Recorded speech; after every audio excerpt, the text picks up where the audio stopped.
Algo muy extraño está pasando con la Universidad de Chile. Los que no quieran venir, que no vengan, pero nosotros seguimos alentando el agua, así que... Sabemos que los resultados han sido más o menos en los últimos años, pero este sentimiento extraño no pasa por lo que sucede dentro de la cancha, sino fuera de ella. Y cuando digo esto no estoy hablando en específico de la banca, ni de los cambios de entrenador, sino de los cambios que se están dando en las oficinas, en las dirigencias, en el club.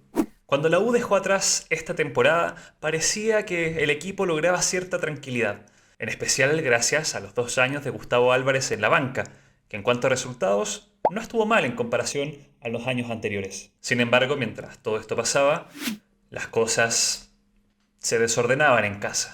Michael Clark era el presidente de Azul Azul hace 2 meses atrás. Renunció. Y días después se le allanó su casa, el club y otras propiedades al ser declarado imputado frente a la justicia. Según la fiscalía, Clark sería una pieza dentro de un esquema que, según los primeros cálculos, terminó en un daño sobre los 100 millones de dólares para los aportantes de los fondos de Sartor. Lo que suena bastante mal, pero pareciera que son asuntos un tanto ajenos a la Universidad de Chile. Pues no. Juan Pablo Pavés fue director de Azul Azul y declaró que existiría una especie de acuerdo entre Michael Clark y otros dirigentes del fútbol chileno para extraer valor de la Universidad de Chile, que según comenta Pavés, sería una especie de economía circular entre Universidad de Chile, Ñublense y Huachipato. ¿Qué habría en esa economía circular? Bueno, pagos excesivos por jugadores que negoció directamente Michael Clark. Ignacio Tapia es uno de los ejemplos que se menciona, que llegó a la U por $900.000 por el 50% del pase. Este año Tapia dejó la U para ser titular del Club Atlético Grau, colista del fútbol peruano. Otro caso aún más curioso es el de Federico Mateos, que terminó contrato con Ñublense en 2023. Mateos, y repito, terminó contrato y se encontraba como jugador libre, por lo cual no era necesario abonar dinero al equipo de Chillán, pero, y acá abro comillas, dicho pago se efectuó sin otra razón que para resarcir al club, comentó Pavés, el exdirector de Azul Azul. Hay otros movimientos aún más cuestionables. En enero de este año, José Ramón Correa compró el 21% de Azul Azul por 7,5 millones de dólares con un crédito facilitado por un fondo de inversión. ¿De quién es ese fondo de inversión? Bueno, de Patricio Kibliski, ex propietario de Ñublense, que dicho sea de paso, también prestó dinero para la compra de Huachipato en la venta que tuvo el año pasado. Y quiero ser claro, esta compra de Correa no es una suposición, porque es algo que reconoció Correa en una entrevista en el medio CIPER. Fui yo el que contactó a Kibliski para pedir el financiamiento, sabiendo que ese fondo financiaba operaciones de fútbol a nivel local y sudamericano.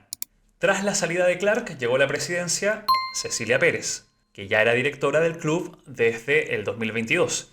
De hecho, en la memoria anual de Azul Azul, donde se transparentan las cifras económicas del club, se detalla que su sueldo mensual alcanza los 17 millones de pesos, sin considerar otros bonos asociados.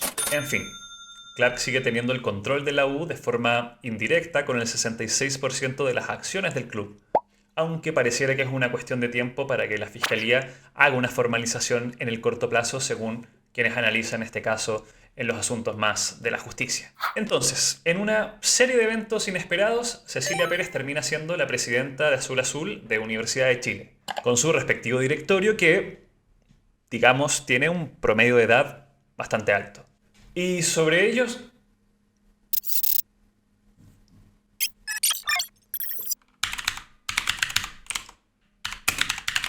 alto. Tenemos que hablar de otro personaje antes de seguir con esta historia. Carlos Heller fue el principal accionista y presidente de Azul Azul entre 2014 y 2019, conocido por ser un empresario, hincha de la U y también hijo de Liliana Solari Falabella, dueña de la tienda, también del holding Betia y ser una de las personas más ricas de Chile. Heller es hincha del equipo y cuando dejó la U manifestó que lo hacía con un dolor inmenso. Pero a partir de todo este caso de Sartor y Michael Clark, Carlos Heller tuvo que conversar con la fiscalía. En esa conversación, algunas de sus respuestas aparecieron en distintos medios de comunicación, como Radio Bio Bio. Y según estos medios, lo que cuenta Heller al momento de vender las acciones de la U fue que lo hizo sin saber a quién le estaba vendiendo, que solo quería vender sus acciones por temor a su vida, al parecer al recibir ciertas amenazas. Por lo tanto, lo que él declara es que no estaba al tanto de quién era la persona a la cual le estaba vendiendo sus acciones. Pero sí había una persona que le comentó a él, a Heller, que existiría un comprador de esas acciones. Ese alguien fue un colega suyo en las empresas que dirige Heller, llamado Gonzalo Rojas. Lo importante aquí es que, según Heller, fue Gonzalo Rojas el que me dio la propuesta de la venta, haciendo un ejercicio que no es tan difícil como lo es entrar a Google y escribir Gonzalo Rojas Betia. Me doy por enterado que Gonzalo Rojas es el hermanastro de Carlos Heller. Es decir, que Heller no sabía quién era el comprador, pero Gonzalo Rojas, su medio hermano, que trabaja en la misma empresa que Heller, fue el mediador de la propuesta de Michael Clark para comprar la U, y aún así, Heller no sabía quién era el comprador de la U. Ok, suena extraño. Pero antes de emitir grandes juicios, volvamos a la actualidad. Cecilia Pérez, nueva presidenta de Universidad de Chile, y Pablo Silva, nuevo director de Universidad de Chile. O sea, no nuevo, porque ya fue director mientras Carlos Heller fue presidente de la U. De hecho, no solo era un director, sino que era el director de Azul Azul, y mano derecha de Carlos Heller, según comentan múltiples medios. Y sería Silva quien estuviese a cargo de la conformación del plantel mientras Carlos Heller era el presidente de la U. Quizás muchos hinchas recuerden quién fue el fichaje más reconocido de la época de Pablo Silva, el volante venezolano Jefferson Soteldo, por el que la U pagó 1,5 millones de dólares solo por su préstamo durante un año. Si la Universidad de Chile hubiese querido comprar a Soteldo, hubiese tenido que transferir aún más plata a Huachipato. De hecho, no fue el único fichaje de Pablo Silva en ese periodo, o uno de los más conocidos. También estuvo Gabriel Torres, delantero panameño que costó 1 millón de dólares proveniente de Huachipato. Y ese mismo año la U compró el 50% del pase de Jimmy Martínez por 1 millón de dólares a Huachipato. ¿Será que esta economía circular entre la Universidad de Chile, Huachipato y Ñublense no haya comenzado necesariamente aquí, sino que aquí? Y que simplemente quiere decir que esto es lo mismo que aquí.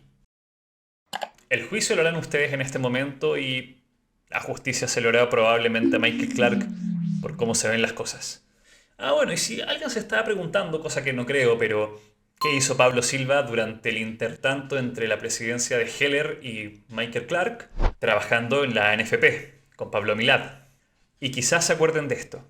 Christian Endler, quien es la mejor futbolista en la historia de nuestro país, sin lugar a dudas, en el año 2023 renunció a la selección chilena. Fue todo muy polémico, no se entendía del todo qué es lo que había pasado, y las críticas de Diane Endler eran muy duras y francamente muy justificables. Recordemos que estaba jugando los Panamericanos en 2023 y por una descoordinación de la NFP hizo que Endler debiese volver a Francia a jugar por su club, ya que los Panamericanos no son un torneo del calendario FIFA y no estaba autorizada para jugar la final. El problema mayor para la selección fue que Antonia Canales, quien era la suplente de Endler, tampoco estaba autorizada y debía volver por el mismo motivo a España a jugar por su club. Al final Chile pierde 1-0 contra México con María José Urrutia en el arco siendo delantera. Pero el asunto es que ese no fue el único problema. La NFP hizo que el equipo femenino viajara en bus desde Santiago al Paraíso para cada uno de los partidos, porque consideró que esa era la mejor opción en vez de, no sé, se me ocurre un alojamiento en Valparaíso o en Viña del Mar. Pero más allá de eso, en un reportaje de Mega, cercanos de Diane Endler cuentan que durante el Panamericano a la arquera se le negó una ensalada. ¿Cuál fue el motivo? La ensalada no estaba en el presupuesto. ¿Quién era la persona que tenía que aprobar este tipo de gastos en la selección femenina? Pablo Silva. Volvamos a la U. Los problemas dirigenciales habitualmente pasan a segundo plano cuando en la cancha los resultados son positivos. Quizás si la U hubiese ganado más títulos en estos últimos años, hubiesen pasado desapercibidas ciertas críticas. Sin embargo, lo que pasa en la cancha de una u otra manera convive con lo que sucede también en las dirigencias. A ver, no quiero profundizar demasiado en esto, pero tengo la impresión que si el directorio de un club tuviese mayor experiencia sobre el fútbol o el deporte en general, podrían tomarse quizás mejores decisiones. Obvio que lo que estoy diciendo no es tan raro, pero bueno, pasa y ha pasado en la historia de otros clubes con asuntos bastante similares. Sin embargo, lo que pasa con las dirigencias de la U afecta los resultados que tiene la Universidad de Chile. Y no solo eso, los resultados deportivos de la U afectan, para bien o para mal, a los resultados deportivos del fútbol chileno. Y acá quiero aclarar algo antes de seguir. Yo no voy a esconder que soy hincha de Colo-Colo. Lo soy ahora, que puedo ir al estadio, y lo era cuando chico y vivía en Puerto Montt. Lo más seguro es que cualquiera pueda pensar, ajá, es hincha de Colo-Colo, por lo tanto le desea mal a la U. Y no, porque Colo-Colo de una u otra forma necesita la Universidad de Chile. Y la Universidad de Chile, de una u otra forma, necesita Colo-Colo, por el mismo objetivo en común: ser mejores equipos. Porque Chile no es el único lugar del mundo donde existe una rivalidad fuerte entre dos equipos. Ejemplos hay un montón. Pero tomemos uno, vamos al fútbol español.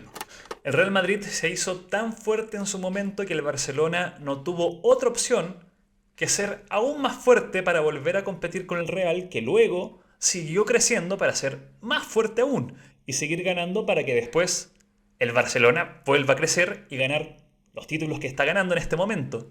En la historia vamos a encontrar un montón de ejemplos donde dos equipos logran conseguir más y mejores métodos para ser un mejor equipo. De hecho, esto no pasa solo en el fútbol. La mejor explicación de este fenómeno es la que cuentan estas leyendas del tenis, que tuvieron la suerte y mala suerte de cruzarse en el mismo momento de la historia.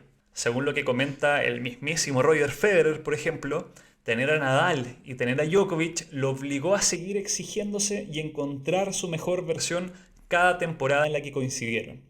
Sin Rafa y sin Nole no hubiese existido Roger. Sin Federer, sin Djokovic no hubiese existido Nadal. Y sin Rafael Nadal y sin Roger Federer no hubiese existido Novak Djokovic. Si la Universidad de Chile no logra ser competitivo, Colo-Colo tampoco lo hará. Y viceversa.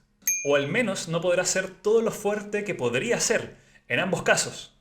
A la larga, eso es lo que hace que el fútbol chileno sea mucho menos exigente, lo que bastante se nota cuando toca competir en copas internacionales, o peor aún, cuando aparecen las eliminatorias y nuestra selección chilena tiene que enfrentarse a Brasil, Argentina y el resto de los países sudamericanos. Obviamente hay un montón de factores que nos pide el fútbol para competir a este nivel, pero lo que sí sabemos es que la mejor forma de conseguirlo es que los equipos sean más fuertes. Por lo tanto, el fútbol chileno definitivamente necesita la Universidad de Chile. Pero lamentablemente, posiblemente, esto lo está deteniendo. Hasta acá el video de hoy. Muchas gracias por verlo hasta el final. Ya lo saben, si es que les gusta, suscríbanse al canal, denle like, comenten, lo que haga falta para que el canal siga creciendo y podamos seguir conversando sobre fútbol chileno. Cuídense, pórtense bien y nos vemos en un próximo video.